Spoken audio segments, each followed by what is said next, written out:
साथियों,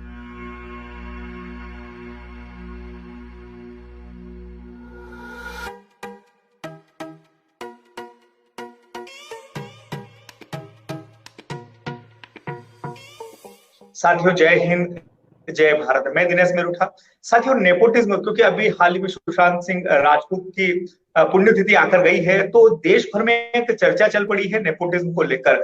लोग सवाल उठा रहे नेपोटिज्म को लेकर। तो लेकिन मोदी सरकार लगातार निजीकरण कर रही है, और कुछ लोगों का मानना है कि निजीकरण है नेपोटिज्म को बढ़ावा देता है। क्योंकि अभी तक जितनी निजी इंडस्ट्रीज है, उनमें बड़े बड़े पदों पर उनके बच्चे ही बैठते हैं, उनके परिवार के लोग ही बैठते हैं। चाहे कितना भी बड़ा प्रतिभाशाली व्यक्ति क्यों ना हो, उस पद तक कभी नहीं पहुंच पाता है। और जो उसका रेवेन्यू जो जनरेट होता है, वो किसी एक व्यक्ति विशेष और वो समाज के ही काम आता है। तो ऐसे में आज हमसे जुड़े हुए कांग्रेस, मध्य प्रदेश कांग्रेस के महासचिव राहुल निहोरा जी, जिनसे हम जानने का प्रयास करेंगे कि नेपोटिज्म किस प्रकार या जातिवाद निजीकरण से कैसे बढ़ावा मिलता है, इसी विषय पर आज हम चर्चा करेंगे। सबसे पहले तो आपका अभिवादन कि आप हमसे जुड़े।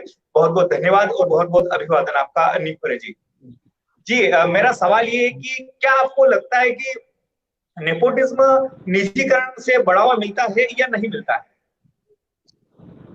नमस्कार साथियों, जैसा कि नेपोटिज्म की अगर हम बात करते हैं, नेपोटिज्म एक व्यवस्था है जो आज से नहीं, बहुत प्राचीन व्यवस्था है। जब राजा महाराजा रहते थे, वो एक नेपोटिज्म वाली व्यवस्था, उसका साफ सुथरा था कि एक परिवार ही राज करेगा और बाकी सब प्रजा बन के रहेगी। उसका साफ सुथरा रूप आज उसको हम नेपोटिज्म के रूप में बोलते हैं।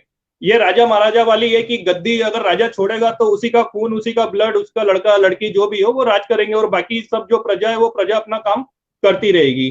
तो राज करने के लिए एक ही परिवार चुना जाता था, एक ही तरह के व्यक्ति चुने जाते थे। उसी का साफ सुथरा रूप आज नेपोटिज्म है। किसी भी इंडस्ट्री में हम अगर बात करें फिल्मों की, जो सुशांत सिंह का काफी वायरल हुआ था उनकी मौत का, तो फिल्मों की इंडस्ट्री में आप देखो कि सबके लिए दरवाजे बंद है। सिर्फ हीरो, एक्टर के लड़के लड़कियां, उन्हीं के लिए दरवाजे खुले हुए। उनके लिए बहुत इजी वे में होता है सब चीजें। बाकी के लिए टैलेंटेड एक्टर हर जगह हमारे भारत तो देखा जाए तो टैलेंटों का देश है। भारत में कई प्रतिभा घूम रही है। गांव में अगर हम जाए तो कई प्रतिभाशाली व्यक्ति घूम रहे हैं, पर उनको मौका नहीं मिल पाता है। और मौका नहीं मिलने का सबसे बड़ा कारण है नेपोटिज्म। इसका सीधा सा उदाहरण है करण जौहर, शाहरुख खान, सलमान खान। इन लोगों ने एक घेरा बना रखा है। आप देखो, ये लॉन्च करेंगे तो सिर्फ एक्टरों के लड़कों को, बाकी किसी की एंट्री वहां है नहीं। इसी तरह नेपोटिज्म में अगर हम अब ठीक है, फिल्मों से हटके हम क्रिकेट उसमें जाते हैं, तो क्रिकेट में भी कई प्रतिभाशाली इंडिया में घूम रहे हमारे बच्चे, पर उनको मौका नहीं मिलता है। मौका मिलता है अमित शाह के बेटे उस बीसीसीआई के सचिव बन जाते हैं, जिनको क्रिकेट का बैट पकड़ना भी नहीं आता है। ये सिर्फ नेपोटिज्म है कि आप उनके लड़के, गृह मंत्री के लड़के, तो आप सचिव बन जाते। आप सचिन तेंदुलकर के लड़के को देखिए, उनका जब 19 साल के एक लड़के से जब कंपटीशन हुआ था, क्रिकेट का जो मैच हुआ था, उसमें वो हार जाते, उसके बाद भी सिलेक्शन उनका होता है, क्योंकि वो सचिन तेंदुलकर, जिनको क्रिकेट का भगवान कहा जाता है, उनके बेटे हैं। तो नेपोटिज्म हर जगह उपलब्ध है। राजनीति में आप देखो नेपोटिज्म। आज हम इंदौर की अगर राजनीति की बात करते हैं तो कैलाश विजयवर्गीय महासचिव, मंत्री रहे, विधायक रहे, उनके लड़के विधायक बनकर बैठ जाते। नेपोटिज्म हर जगह विद्यमान है, इसको आप नकार नहीं सकते हो। जी, लेकिन मोदी सरकार जिस प्रकार से निजीकरण को बढ़ावा दे रही है, तो क्या इससे नेपोटिज्म को भी बढ़ावा मिलता है या नहीं मिलता है? निजीकरण का मतलब ही नेपोटिज्म है। नेपोटिज्म में निजीकरण का मैं आपको बहुत अच्छा सा उदाहरण देता हूं। अगर हम रेलवे की बात करते हैं, उदाहरण के लिए हम रेलवे डिपार्टमेंट की बात करते हैं, या बीएसएनएल जो इनने बंद कर दी, एलआईसी जो बंद कर रहे हैं, ये कई डिपार्टमेंट बंद कर रहे हैं, हम एक रेलवे की डिपार्टमेंट की बात करते हैं।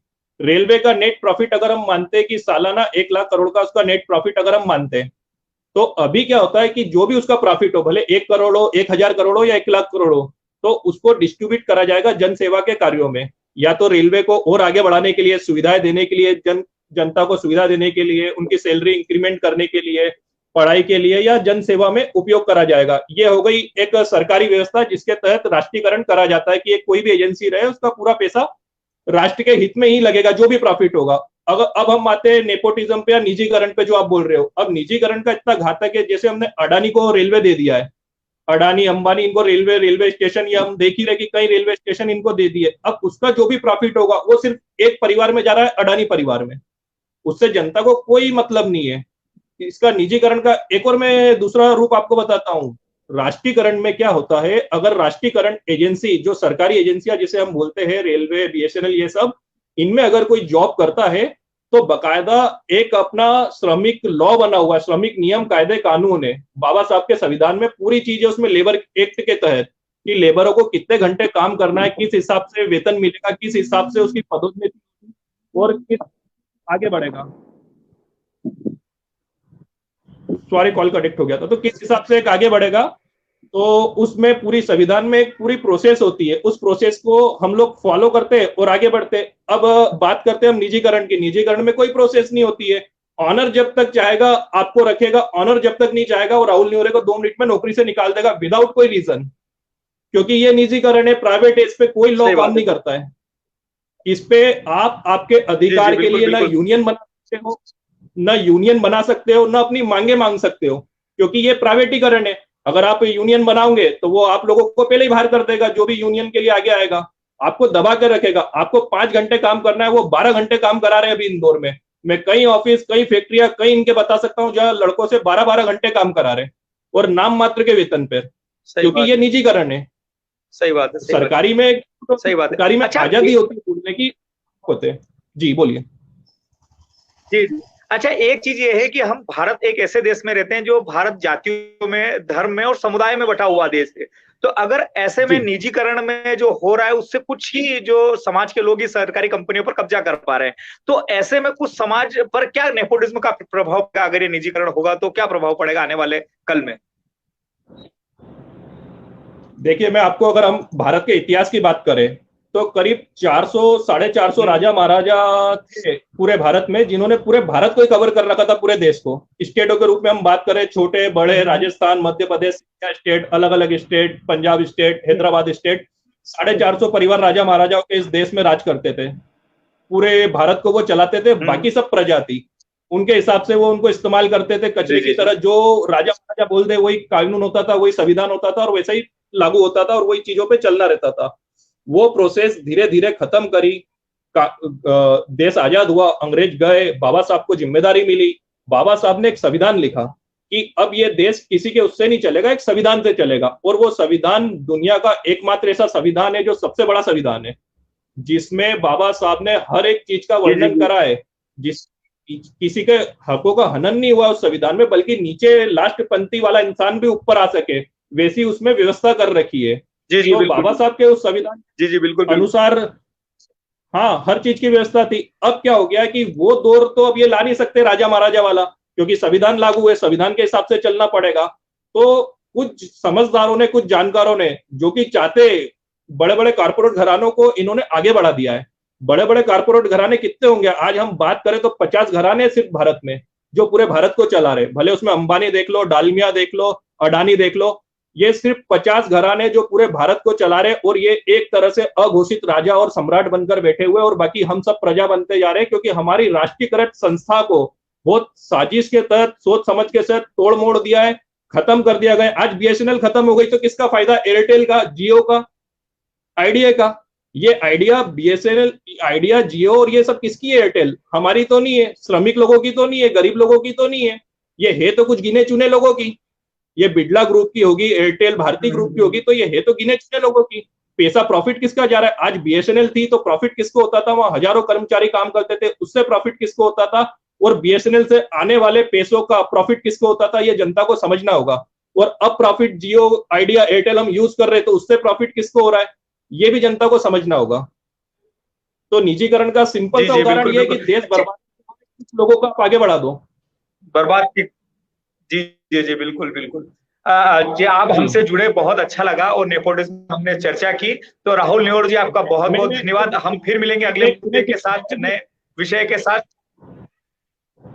दिनेश जी, 2 मिनट में एक बात और कनेक्ट नहीं हो पा रही। ओके, रखिए, बोलिए बोलिए।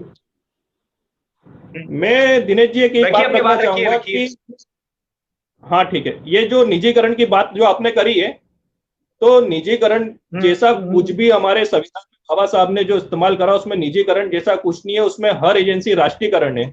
राष्ट्रीयकरण का मतलब है कि विस्तृत रूप में बनाई जाए और जन सेवा के उसमें लगे वो एजेंसी, जन उसके प्रॉफिट का हिस्सा किसी एक के पास नहीं जाए, सब में वितरित हो।